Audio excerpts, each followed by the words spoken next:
Yosua 24, pembaharuan perjanjian di Sikem. Kemudian Yosua mengumpulkan semua suku orang Israel di Sikem. Dipanggilnya para tua-tua orang Israel, para kepalanya, para hakimnya, dan para pengatur pasukannya. Lalu mereka berdiri di hadapan Allah. Berkatalah Yosua kepada seluruh bangsa itu, "Beginilah firman Tuhan Allah Israel. Dahulu kala di seberang sungai Efrat, disitulah diam nenek moyangmu, yakni Terah, ayah Abraham dan ayah Nahor, dan mereka beribadah kepada Allah lain.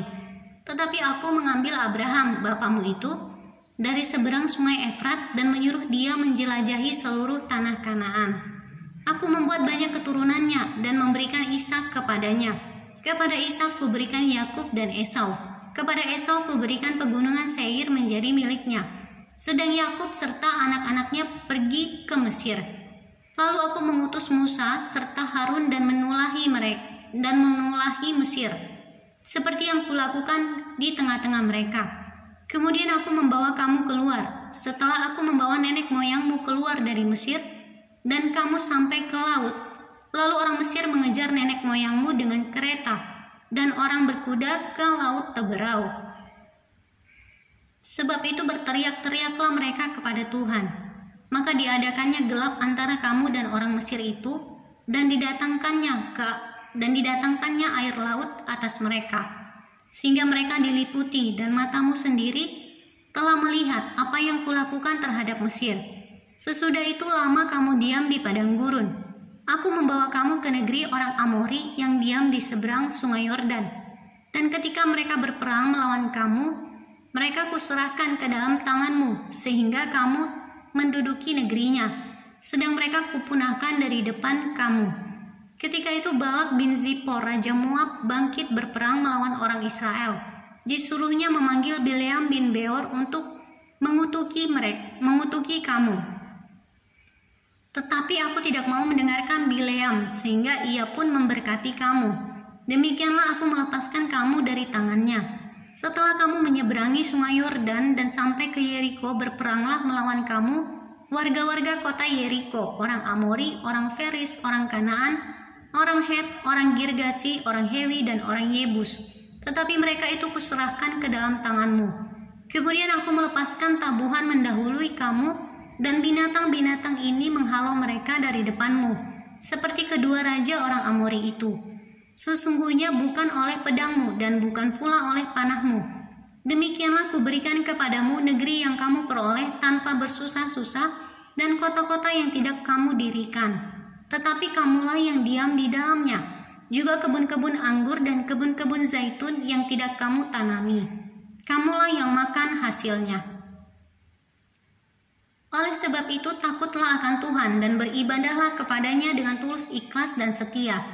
Jauhkanlah Allah yang kepadanya nenek moyangmu telah beribadah di seberang sungai Efrat dan di Mesir, dan beribadahlah kepada Tuhan.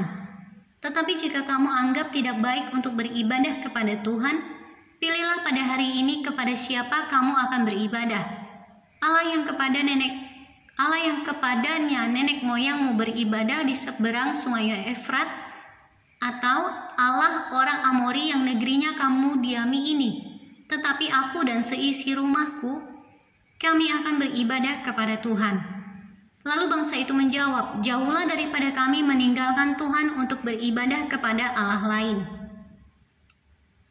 Sebab Tuhan Allah kita, Dialah yang telah menuntun kita dan nenek moyang kita dari tanah Mesir, dari rumah perbudakan, dan yang telah melakukan tanda-tanda mukjizat yang besar ini di depan mata kita sendiri, dan yang telah melindungi kita sepanjang jalan yang kita tempuh.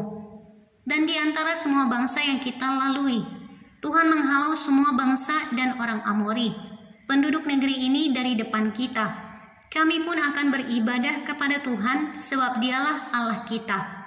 Tetapi Yosua berkata kepada bangsa itu, "Tidaklah kamu sanggup beribadah kepada Tuhan, sebab Dialah Allah yang kudus, Dialah Allah yang cemburu, Ia tidak akan mengampuni kesalahan dan dosamu.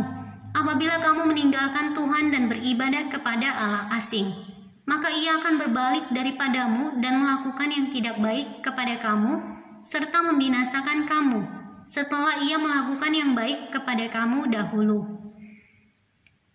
Tetapi bangsa itu berkata kepada Yosua, "Tidak, hanya kepada Tuhan saja kami akan beribadah."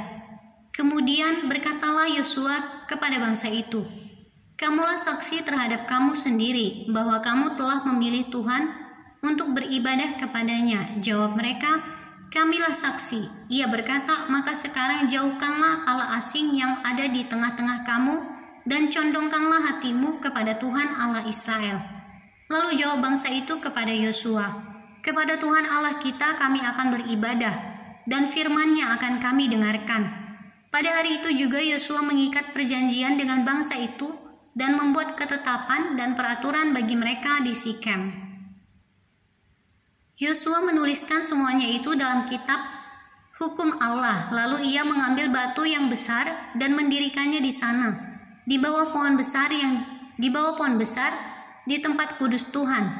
Kata Yosua kepada bangsa itu, "Sesungguhnya batu inilah akan menjadi saksi terhadap kita, sebab telah didengarnya segala firman Tuhan yang diucapkannya kepada kita.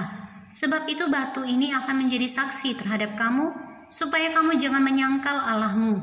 Sesudah itu Yosua melepas bangsa itu pergi, masing-masing ke milik pusakanya. Yosua dan Eleazar mati dan dikuburkan. Tulang-tulang Yusuf dikuburkan. Dan sesudah peristiwa-peristiwa ini, maka matilah Yosua bin Nun, hamba Tuhan itu, ketika berumur 110 tahun. Lalu ia dikuburkan di daerah milik pusakanya di Timnat Serah yang di pegunungan Efraim, di sebelah utara di Gunung Gaas. Orang Israel beribadah kepada Tuhan sepanjang zaman Yosua dan sepanjang zaman para tua-tua yang hidup lebih lama daripada Yosua dan yang mengenal segenap perbuatan yang dilakukan Tuhan bagi orang Israel. Tulang-tulang Yusuf yang dibawa orang Israel dari Mesir dikuburkan mereka di Sikem, di tanah milik yang dibeli Yakub dengan harga 100 kesita dari anak-anak Hemor, bapa Sikem, dan yang ditentukan bagi Bani Yusuf menjadi milik pusaka mereka. Juga Eleazar bin Harun mati, dan dia dikuburkan di bukit yang diberikan kepada Pinehas, anaknya itu di pegunungan Efraim.